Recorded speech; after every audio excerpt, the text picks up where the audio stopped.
خانہ کعبہ جسے بیت اللہ بھی کہا جاتا ہے مسلمانوں کا سب سے مقدس مقام ہے۔ یہ خانہ کعبہ میں موجود ہے اور پوری دنیا کے مسلمان نماز وقت اسی کی طرف رخ کرتے ہیں۔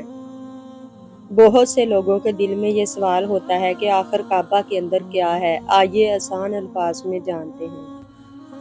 کعبہ کے اندر کوئی قیمتی خزانہ یا خاص غیبی چیز موجود نہیں، بلکہ اندر کا حصہ انتہائی سادہ، پاکیزہ اور روحانی ماحول پر مشتمل ہے۔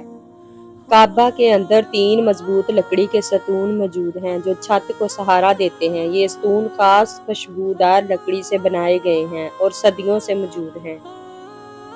کعبہ کے اندر ہمیشہ عمدہ عطر اور خوشبو لگائی جاتی ہے۔ دیواروں اور فرش کو زمزم اور خوشبودار عرق سے صاف کیا جاتا ہے، جس سے اندر ایک روحانی کیفیت محسوس ہوتی ہے۔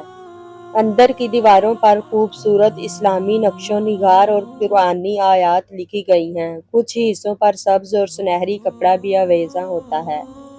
کعبہ کے اندر ایک چھوٹی سی سیڑھی بھی موجود ہے جو اوپر چھت تک جاتی ہے۔ یہ عام لوگوں کے لیے نہیں ہوتی بلکہ خاص مواقع پر استعمال کی جاتی ہے۔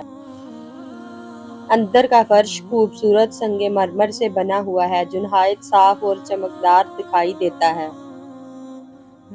عام طور پر ہر شخص کو کعبہ کے اندر جانے کی اجازت نہیں ہوتی، صرف خاص مہمانوں، علماء یا حکومتی شخصیت کو بعض اوقات اندر جانے کا موقع دیا جاتا ہے۔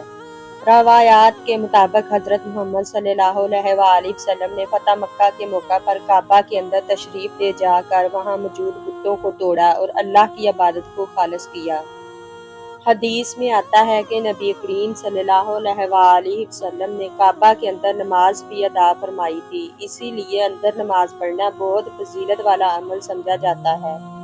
خانہ کعبہ باہر سے جتنا عظیم اور پرکشش دکھائی دیتا ہے، اندر سے اتنا ہی سادہ، پاکیزہ اور روحانی ہے۔ یہ جگہ مسلمانوں کے ایمان، محبت اور اللہ تعالیٰ سے تعلق کی سب سے بڑی علامت ہے۔ اللہ تعالیٰ ہمیں بار بار اپنے گھر کی زیارت نصیب فرمائے۔ آمین ثم آمین۔